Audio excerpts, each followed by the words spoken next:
वळूया पुढच्या बातमीकडे। सध्या सोशल मीडियावर गुगल जेमिनीच्या नॅनो बनाना फोटोची क्रेज आहे। या ट्रेंडला घिबली ट्रेंडपेक्षाही जास्त पसंती मिळाली। आपले रेट्रो लुक मधील फोटो तयार करून सगळेच जण पोस्ट करतायत, पण दुसरीकडे या ट्रेंड बाबत अनेक जण भीतीही व्यक्त करतायत। आपला वैयक्तिक डेटा अशा प्लॅटफॉर्मवर अपलोड केल्याने त्याचा गैरवापर होऊ शकतो अशी शंका व्यक्त केली जाते। काहींनी आपले भीतीदायक अनुभवही शेअर केले। तुम्ही देखील हा ट्रेंड फॉलो केला असेल किंवा करणार असाल तर आमचा हा स्पेशल रिपोर्ट नक्की बघा। तुमच्या आमच्या घरातल्या अनेक महिलांनी बनाना ट्रेंड फॉलो करत सोशल मीडियावर अशा प्रकारचे फोटो शेअर केले असतील। एआयचा वापर करून आपण आहोत त्याच्यापेक्षा सुंदर दिसण्याचा हा अट्टहास आपल्याला खूप मोठ्या संकटाकडे तर घेऊन जात नाहीये ना? आपण आपल्या वैयक्तिक आयुष्यात कुणाला तरी अमर्याद प्रवेश करू देतोय का? हे प्रश्न उपस्थित होत आहेत। झलक भवनानी या तरुणीनं एआय टूलचा वापर करून विंटेज साडीमधला स्वतःचा फोटो बनवला।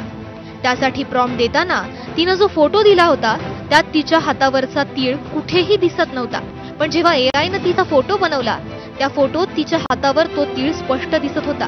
जर प्रॉम्प्टसाठी दिलेल्या फोटोत हातावरचा तीळ कुठेही दिसत नाही, तर मग एआयनं जनरेट केलेल्या फोटोत तो तीळ कसा काय दिसतोय असा प्रश्न तिनं विचारला आणि एआय युजर्स चक्रावून गेले। विंटेज साडीतल्या फोटोंचा झालेला भडीमार पाहून रतन टाटांचा विश्वासू शंतनू नायडूनं एक अत्यंत उद्विग्न आणि उपहासात्मक प्रतिक्रिया दिली आहे। Just found out about this AI sari trend. तुम लोग इंडिया में है, अमेरिका में नहीं है। India land of the sari. तुम्हारे कपाट में एटलीस्ट 15 साड़ी है। You are asking me to, इतना इजी हो गया तुम एआई को जनरेट करने को बोल रहे हो। जो कपड़ा तुम्हारा कपाट में एवरी अदर मंथ तुम लोग सणासुदी को पहनता है, क्या करे रहे? It's like me saying generate picture of me and my dog. वो इधर ही बैठा है, इधर ही है, उसके साइड में जाके बैठ के फोटो निकालने के सिर्फ एक साड़ी पहनो और फोटो निकालो। वो हमारा ओरिजिनल साड़ी में तुम और सुंदर दिखता है, मम्मी का साड़ी में तो और सुंदर दिखता है। क्या करा है? आई कैन अंडरस्टैंड इफ ऐसा तुम बोला कि so me in white wedding gown walking down the aisle, मैं समझ सकता है वो कपाट में नहीं है, वो हमारा मम्मी पापा नहीं, वो क्रिश्चियन बॉयफ्रेंड बोले तो चप्पल फेंक के मारे, वो नहीं कर सकता।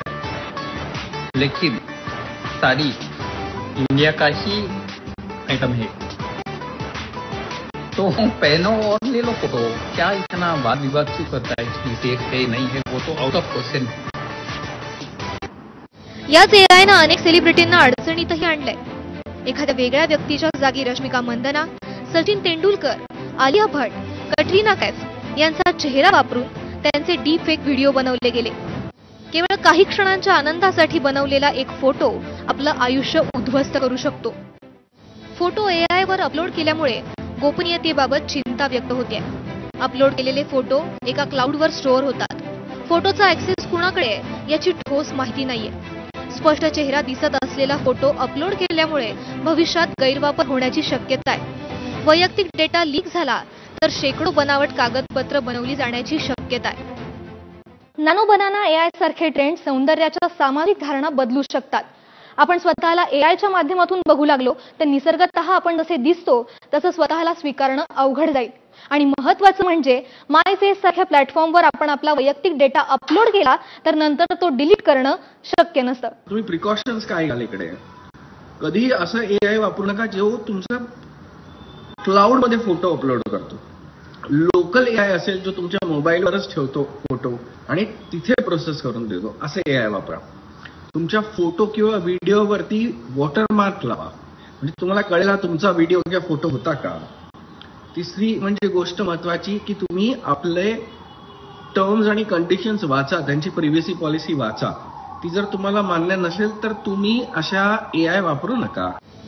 प्रत्यक्षाहून प्रतिमा उत्कट या भावनेतून स्वतःचे सुंदर फोटो एआयच्या माध्यमातून बनवताना सोशल मीडियावर ते अपलोड करताना आरशात दिसणारी आपली वास्तविक ओळख आपणच पुसत नाही ना, याचा विचार आपणच करायला हवा। प्रज्ञा पोळे, एबीपी माझा, मुंबई। आणि या बातम्यांसोबतच स्पेशल रिपोर्टमध्ये वेळ झाली इथेच थांबायची। ब्रेक नंतर 10च्या बातम्या अश्विन सोबत पाहत रहा एबीपी माझा।